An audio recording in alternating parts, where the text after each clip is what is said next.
र फेरि यो के छ भने विभिन्न राज्यहरूको राज्य गर्ने क्रममा यो गोकर्णमै किराँतीहरूको राज गरेको भनेको चाहिँ इतिहासमा देखिन्छ। किराँती विशेष गरी किराँतीहरू चाहिँ अब यो प्रकृति पूजक हो। उहाँहरू यो जल जमिन जङ्गलको चाहिँ संरक्षण उपयोग पनि उहाँहरूले गर्नुहुन्छ। र यो नेपाललाई जे एउटा चाहिँ यो अवस्थामा अहिले यो प्राकृतिक स्रोत साधनलाई ल्याउने मध्येमा त्यो सबभन्दा महत्त्वपूर्ण चाहिँ यो किराँतीहरूकै योगदान छ। अब हामी यहाँ बनाउँदैछ एउटा बाटिका, हाम्रो तर्फबाट बन्दैछ, यो समुदायको तर्फबाट भयो, यो चाहिँ हाम्रो समितिको तर्फबाट गर्दैछ।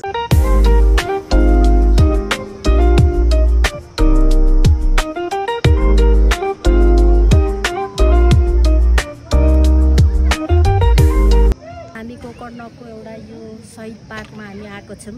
यो शहीद पार्क पहिला निकै अगाडि हजुरको के थियो भनेदेखि यो उपभोक्ता समिति थियो। त्यो समितिदेखि नै म यो पार्कमा थिएँ।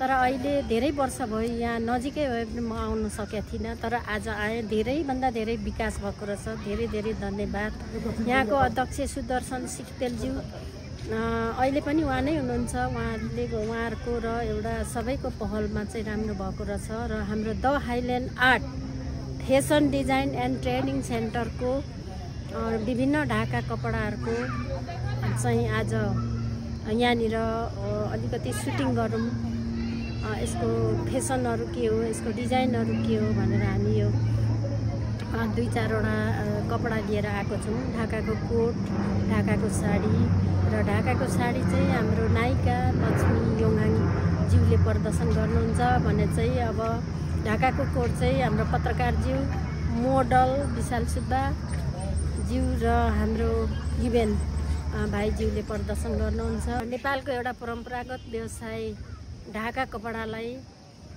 संसारमा नेपाल लगायत संसारमा बस्नुहुने सम्पूर्ण आमा बाबु दाजुभाइ दिदीबहिनीहरू र नानीहरूले पनि मन पराइदिनुहुन्छ। र द हाइल्यान्ड आर्ट फेसन डिजाइनको एउटा बुटिक चाहिँ लाइक पेज चाहिँ कल्पना ढाका बुटिक छ र हाम्रो लोकेसन चाहिँ आमा कल्पना ढाका बुटिक चाबेलमा चाबेल छ हाम्रो सोरुम चाहिँ। सबैले मन पराइदिनुहोस्, आइदिनुहोस् र अहिले पनि मन पराइदिनु भएको छ संसारले भनेर चाहिँ अब मैले भन्न चाहन्छु। र एकदम खुसी छु। र यो जुन नेपालको एउटा परम्परागत व्यवसाय ढाका कपडालाई चाहिँ जसरी भए पनि हामीले हातैले उत्पादन गरेको र हाम्रो नेपालमै उत्पादन गरेको रोजगार पनि यहीँ दिइराखेको हिसाबले तपाईँहरूले मन पराइदिनुहुन्छ। मन पराइदिनु भएको छ, माया गरिदिनुहोस्, आइदिनुहोस्, हेरिदिनुहोस्, लगाइदिनुहोस्। आज हामी सुटिङ गर्छौँ। मैले नाम भनिसकेको छु। धन्यवाद, नमस्ते, सेवाहरू। नमस्ते। हाम्रो अध्यक्षज्यू सँगसँगै हामी यहाँनिर कुदेको हो कि होइन, त्यसो प्रतिफलले आज यति भएको छ। अनि मैले अघि भनि पनि सकेको छु। त्यतिखेर हाम्रो उपभोक्ता समिति थियो।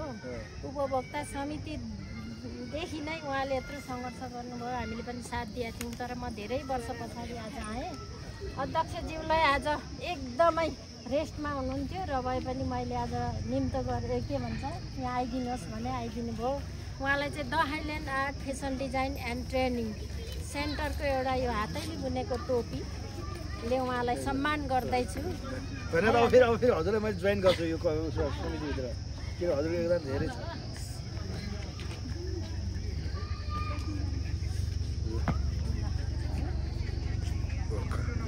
एउटा संयुक्त फोटो खिचौँ न, ऊ भाइले खिचिदिनु। हजुर पनि आउनु त हजुर कलाकार भाइ आउनु।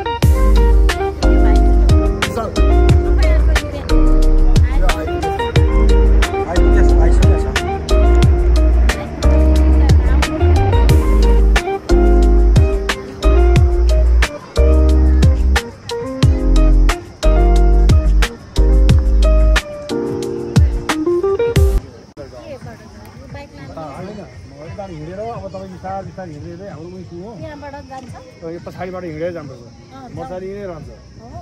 उसो झोलाहरू त लगाइदिनु। अनि धेरै धेरै खुसी लाग्यो आज हामी यहाँ आयौँ।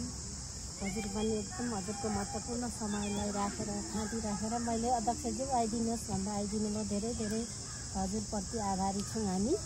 अनि यो किराँतीको हो, त्यो जस्तै लिम्बू समुदायलाई चाहिँ किन हजुरले अब यस्तो महत्त्व दिनुपर्छ भनेर चाहिँ यस्तो ठाउँहरू उपलब्ध गरिदिनु भएछ, यसो भनिदिनुहोस्।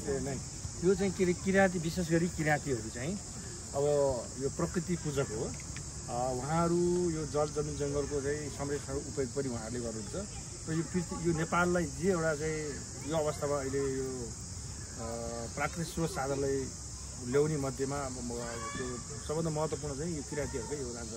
र फेरि यो के छ भने विभिन्न राज्यहरूको राज्य गर्ने क्रममा यो गोकर्णमै किराँतीहरूको राज गरेको भनेको चाहिँ इतिहासमा देखिन्छ। अब मल्लकालीनमा अब यो शाहवंश यो फरक फरक कालहरू मध्येमा त्यो सुरुको पहिलो किराँती यो चाहिँ हाम्रो गोकर्णमा पनि इतिहासमा देख्छ भन्दाखेरि मैले एउटा सम्झेर युनेस्को भिलेज ग्रामभित्र कल्चर यदि कसैले त्यो कल्चरको हाम्रो नेपालको वेशभूषा जात जातिहरू यो शहीद फुलका माला भने जस्तै हामी एउटा सिँगै नेपालको चाहिँ पहिचान हुने गरी चाहिँ आउने भने यो कल्चरमा चाहिँ यो किराँतीहरूको कल्चरहरू धेरै राम्रो छ। त्यसमध्येमा लिम्बूहरूको यो अहिले जब देखेर भएको यो चाहिँ त्यसको चाहिँ हजुरको यो उद्घाटनको दिन चाहिँ मलाई पनि बोलाउनु भयो। किराँती चुम्लोङ काठमाडौँ जिल्ला, ललितपुर जिल्ला र केन्द्र भक्तपुर हाम्रो भेलीमा चाहिँ 4 अनि यो चाहिँ हाम्रो एउटा चाहिँ यो गुरुजनाभित्र चाहिँ युनेस्को भिलेज ग्रामभित्र चाहिँ यो रक गार्डन भन्छौँ हामी। यो सांस्कृतिक शिला उद्यान अब हामी यहाँ बनाउँदैछौँ एउटा बाटिका हाम्रो तर्फबाट बन्दैछ। यो समुदायको तर्फबाट भयो। यो चाहिँ हाम्रो समितिको तर्फबाट गर्दैछौँ। समितिको तर्फबाट कस्तो बनाउँदै यो सेट गोल राउन्ड हुन्छ बस्ने होइन। अनि त्यसको पनि प्रदर्शन गर्नु पर्यो, भेषभूषा यसो देखाउनु पर्यो, अथवा हाम्रो सांस्कृतिक कोही कुराहरू गर्नु मन लाग्यो भने एउटा सानो एउटा नमुनाको रूपमा हामीले बनाइदिन्छौँ। त्यो चाहिँ शहर विकास तथा भवन निर्माण विभागको इन्जिनियरलाई मैले त्यो कुराको जे गुरुजना छ त्यो यहीँ बनाइदेऊ भनेर भनेको छु। हाम्रो यहाँभित्र पनि त्यो चाहिँ यो सांस्कृतिक भित्र त्यो एउटा चाहिँ वनभोज कार्यक्रम पनि रहन्छ। त्यसको एउटा शिला हामी त्यो सेट हामी बनाउँदैछौँ। धन्यवाद हजुर। तर हाम्रो चाहिँ लिम्बूको यहाँनिर याराक भन्छ, धननाथले केलाङ भन्छ, यो हाम्रो च्याब्रुङ बजाउने होइन विभिन्न कार्यक्रमहरू अब गर्न पाइन्छ। अब यो अहिले अलिक पछि अब यो हामीले जब बनाइदिन्छौँ अनि सम्म हुन्छ। अनि यो किराँतीहरूको लिम्बूहरूले आफ्नो केही एउटा प्रदर्शन गर्नु पर्यो, भेषभूषा गर्नु पर्यो, आफ्नो रहनसहन रीतिरिवाजहरू देखाउनु पर्यो भने उसले यहाँ प्रदर्शन गर्नु पाउँछ। धेरै राम्रो। अनि यति एरिया भनेर छुट्याइदिनु होइन, यो त अब यो हाम्रो यो सबै अब यो 650 रुपियाँ मध्ये 105 रुपियाँ सामुदायिक वनमा छ। यो दुईवटा सङ्गठन छ। त्यो सामुदायिक वनपट्टिको चाहिँ हामीले युनेस्को भिलेज ग्राम भनेर बनाएको।